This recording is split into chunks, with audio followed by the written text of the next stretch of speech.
بسم اللہ الرحمن الرحیم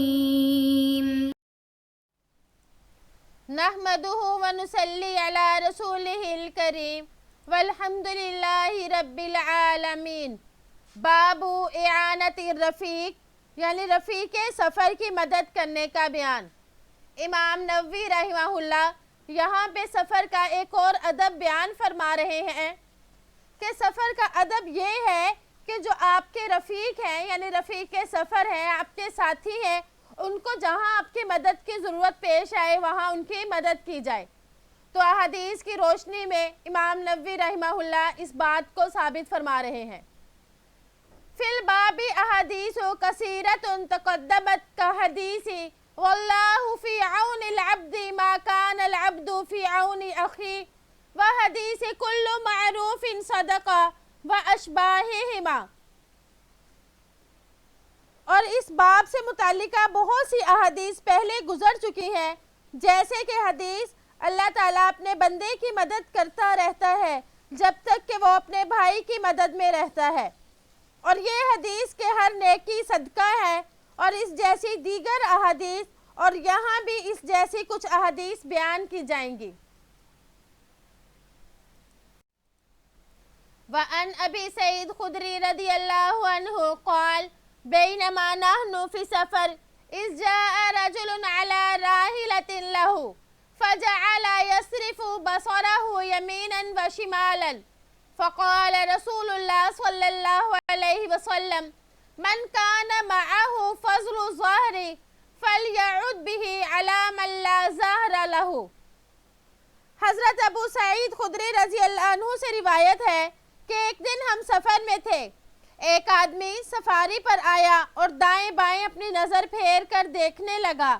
تو آپ صلی اللہ علیہ وآلہ وسلم نے ارشاد فرمایا جس کے پاس اپنے ضرورت سے زائد سواری ہو تو وہ بطور احسان کے اس شخص کو دے دے جس کے پاس سواری نہیں ہے۔ وَمَنْ كَانَ لَهُ فَضْلَ زَادٍ فَلْيَعُدْ بِهِ عَلَى مَنْ لَا زَادَ لَهُ فَذَكَرَ مِنْ أَصْنَافِ الْمَالِ مَا ذَكَرَ حَتَّى رَأَيْنَا أَنَّهُ لَا حَقَّ لِأَحَدٍ مِنَّا مِنْ فَضْلٍ۔ اور جس شخص کے پاس زائد توشہ سفر ہے تو اس کے ساتھ اس پر احسان کرے جس کے پاس توشہ نہیں ہے۔ پس اس طرح آپ صلی اللہ علیہ وآلہ وسلم نے مال کی اور بھی قسمیں بیان فرمائیں، یہاں تک کہ ہم نے خیال کیا کہ ہم میں سے کسی کا زائد از ضرورت چیز میں کوئی حق نہیں۔ اس حدیث مبارک میں بھی یہ بتایا گیا کہ جو آپ کے رفیق سفر ہیں اور انہیں کسی قسم کی کوئی ضرورت ہے تو ان کی ضرورت کو پورا کریں، یعنی جس کے پاس زائد چیز ہو تو وہ حاجت مندوں کو دے دے۔ یہاں پہ فرمایا یصرف بصرہ یمینا و شمالا، یعنی وہ آدمی دائیں بائیں اپنی نظر پھیر کر دیکھنے لگا، مطلب یہ کہ اس کا اونٹ اتنا تھک چکا تھا یا اونٹ کو خوراک نہ ملنے کی وجہ سے وہ اتنا لاغر اور کمزور ہو گیا تھا کہ سوار شخص اس اونٹ کو کسی ایک جگہ پر کھڑا کرنے پر قادر نہیں تھا، تو وہ اونٹ کو کبھی دائیں موڑتا کبھی بائیں موڑتا۔ اور بعض نے اس کا ایک اور مطلب لیا، وہ یہ کہ وہ شخص اپنی آنکھوں کو چاروں طرف گھما رہا تھا کہ کہیں سے اس کو کوئی سواری مل جائے یا کھانے پینے اوڑھنے وغیرہ کی کوئی ضرورت اس کی پوری ہو جائے۔ جس طرح کی کوئی ضرورت مند اپنے ضرورت کی تلاش میں، یعنی جس چیز کی اس کو ضرورت ہوتی ہے وہ اس چیز کی تلاش میں ادھر ادھر دیکھتا ہے، تو اس سے مطلب یہ ہے کہ وہ ضرورت مند تھا اور وہ ادھر ادھر دیکھ کر اپنی ضرورت کی چیزیں تلاش کر رہا تھا، تو اس لیے آپ صلی اللہ علیہ وآلہ وسلم نے اس کی بے سر و سامانی کی طرف لوگوں کو متوجہ کیا، پھر ترغیب دی کہ وہ ضرورت مند کی ضرورت کو پورا کرے، جس کے پاس جو بھی زائد چیز ہو وہ ان لوگوں کو دے دے جن کو ضرورت ہے۔ تو یہ باہمی تعاون اسلام کا نہایت ہی مخلصانہ نظام ہے۔ اگر اسلام کا یہ نظام رواج پا جائے تو پھر آپس میں دنیا میں نفرتوں کی جگہ بلکہ محبتیں پھیلیں گی، تو اس طرح سے ہمارے دنیا کا بھی فائدہ ہو جائے گا اور آخرت کا بھی، کیونکہ اللہ جل شانہ بھی اس میں ثواب عطا فرماتے ہیں، اور دنیا میں بھی ایک دوسرے کے ساتھ جب محبت ہوگی تو دنیا میں رہنا بھی آسان ہو جائے گا اور اللہ کی طرف سے برکت بھی ہوگی۔ وعن جابر رضی اللہ عنہ عن رسول اللہ صلی اللہ علیہ وسلم انه اراد ان يغزو فقال يا معشر المهاجرين والانصار ان من اخوانكم قوما ليس لهم مال ولا عشيرة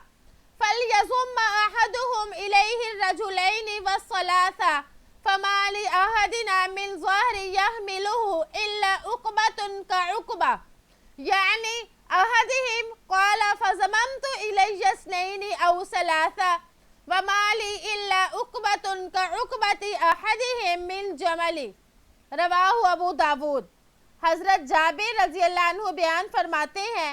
کہ رسول اللہ صلی اللہ علیہ وآلہ وسلم نے جہاد پر جانے کا ارادہ فرمایا تو آپ صلی اللہ علیہ وآلہ وسلم نے فرمایا اے مہاجرین و انصار کی جماعت، تمہارے بھائیوں میں سے بہت سے لوگ ایسے ہیں جن کے پاس مال ہے نہ ان کا کنبہ ہے، لہٰذا تم میں سے ہر شخص کو چاہیے کہ وہ دو دو یا تین تین آدمیوں کو اپنے ساتھ ملا لے۔ چنانچہ ہم میں سے جس کے پاس سواری تھی وہ اس پر باری باری سوار ہوتا۔ حضرت جابر رضی اللہ عنہ فرماتے ہیں میں نے بھی اپنے ساتھ دو یا تین آدمیوں کو ملا لیا تھا، میرے اونٹ پر میری باری بھی اسی طرح تھی جیسے ان میں سے کسی ایک کی تھی۔ ابو داود نے اس کو روایت کیا۔ یزمہ کا مطلب ہے ملا لینا یا ساتھ رکھنا، یہ باب ناصرہ ینصرو سے ہے، یعنی ضمہ یزم ضمن اس کا مصدر آتا ہے بمعنی جمع کرنا۔ عقبہ کا مطلب ہے باری، یعنی پہلے ایک کی باری پھر اس کی بدل کر اب دوسرے کی آ جائے، اس کو کہتے ہیں باری یا بدل۔ تو اس میں فرمایا اس حدیث میں کہ آپ صلی اللہ علیہ وآلہ وسلم نے اپنے ساتھیوں کی مدد کرنے کی ترغیب دی۔ فرمایا لیس لہم مال ولا عشیرہ، کہ بعض تمہارے ایسے ساتھی ہیں نہ ان کے پاس مال ہے نہ ہی کنبہ ہے۔ یہ مسلمانوں کی ابتدا کی بات ہے کہ ان کے پاس جو کچھ مال و دولت تھی وہ سب مکہ میں چھوڑ کر مدینہ آ گئے اور ان کے خاندان کے لوگ بھی مکہ میں رہ گئے تھے، تو آپ صلی اللہ علیہ وسلم نے ان کی مدد کی ترغیب دی۔ آپ نے فرمایا فَلْيَضُمَّ أَحَدُكُمْ إِلَيْهِ الرَّجُلَيْنِ أَوِ الثَّلَاثَ، کہ وہ اپنے ساتھ دو دو تین تین آدمیوں کو ملا لے۔ اس سے صحابہ کرام کے جہاد کا جذبہ معلوم ہوا کہ کچھ نہ ہونے کے باوجود بھی میدان جہاد میں جانے کے لیے تیار ہوتے تھے۔ یہی حال حربی سامان اور خوراک وغیرہ کا بھی ہوتا تھا۔ کَعُقْبَةِ أَحَدِهِمْ مِنْ جَمَلِ، یعنی میرے اونٹ پر میری باری بھی اسی طرح تھی جیسے ان میں سے کسی ایک کی تھی۔ اس سے مساوات صحابہ معلوم ہوا کہ امیر غریب سب ان کے نزدیک برابر تھے، یعنی انہوں نے فرمایا کہ میری سواری تھی، میرا اونٹ تھا، لیکن یہ نہیں تھا کہ مجھے زیادہ باری دی جائے اور جن کو میں نے ساتھ شامل کیا ان کی باری کم ہو، بلکہ باریوں میں ہم برابر تھے۔ جتنا وقت میں بیٹھتا اتنا وقت ہی وہ بیٹھتے، اور جب میں چلتا جتنی دیر اتنی ہی دیر انہیں چلنا پڑتا۔ تو اس سے صحابہ کرام کے باہمی تعاون کا بھی پتہ چلا کہ جو صحابہ نے ایک دوسرے کے ساتھ تعاون کیا تھا یہ آپ صلی اللہ علیہ وآلہ وسلم کی تربیت کا اثر تھا۔ تو اس طرح آپ صلی اللہ علیہ وآلہ وسلم کی تعلیمات پر ہمیں بھی اسی طرح سے عمل کرنا چاہیے کہ جب سفر میں ہو تو اپنے ساتھیوں کا خیال رکھا جائے۔ وَعَنْهُ قَالَ كَانَ رَسُولُ اللَّهِ صلی اللہ علیہ وسلم يَتَخَلَّفُ فِي الْمَسِيرِ فَيُزْجِي الضَّعِيفَ وَيَرْدِفُ وَيَدْعُو لَهُ۔ رواہ ابو داود بِإِسْنَادٍ حسن۔ حضرت انہی سے یعنی حضرت جابر رضی اللہ عنہ سے روایت ہے کہ آپ صلی اللہ علیہ وآلہ وسلم پیچھے چلا کرتے تھے، یعنی دوران سفر پیچھے چلا کرتے تھے، پس کمزور سواری کو پیچھے سے ہنکاتے یا اس کو اپنے ساتھ پیچھے بٹھا لیتے اور اس کے لیے دعا فرماتے۔ ابو داود نے اس کو حسن سند کے ساتھ روایت کیا۔ یزجی کا مطلب ہے فیوز جی، یعنی اس کو ہانکتے،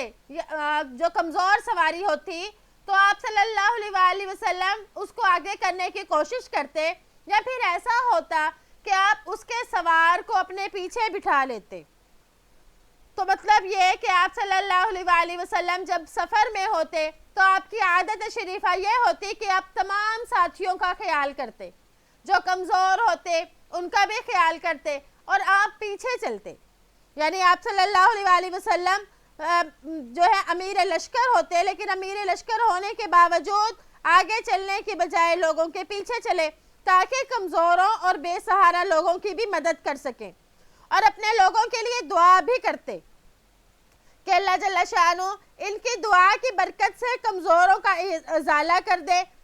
تو اگر کچھ حالات خراب ہوں تو پھر امیر آگے بھی چل سکتا ہے، اور کبھی امیر کا سب سے پہلے چلنا مناسب ہوتا ہے، کبھی درمیان میں چلنا، کبھی آخر میں چلنا. اگر حالات درست ہوں تو پھر پیچھے چلنا ہی مناسب ہے، جیسے کہ آپ صلی اللہ علیہ وآلہ وسلم کی عادت تھی. اور اس سے یہ بھی معلوم ہوا کہ جو امیر ہوتا ہے وہ لوگوں کا زیادہ خیال کرتا ہے، اور دوسرا یہ کہ جو امیر ہوگا وہ ان کے لیے دعائیں بھی کرے گا. تو اس سے ایک یہ بھی سفر کا ادب معلوم ہوا کہ سفر میں دوسروں کی مدد بھی کرنی ہے اور اسی طرح اللہ سے بھی مدد مانگنی ہے. امید ہے کہ آپ کو آج کا سبق سمجھ آ گیا ہوگا. اللہ تعالیٰ سے دعا ہے کہ ہم نے جو سنا اللہ ہمیں اس پر عمل کرنے کی توفیق عطا فرمائے. السلام علیکم ورحمۃ اللہ وبرکاتہ.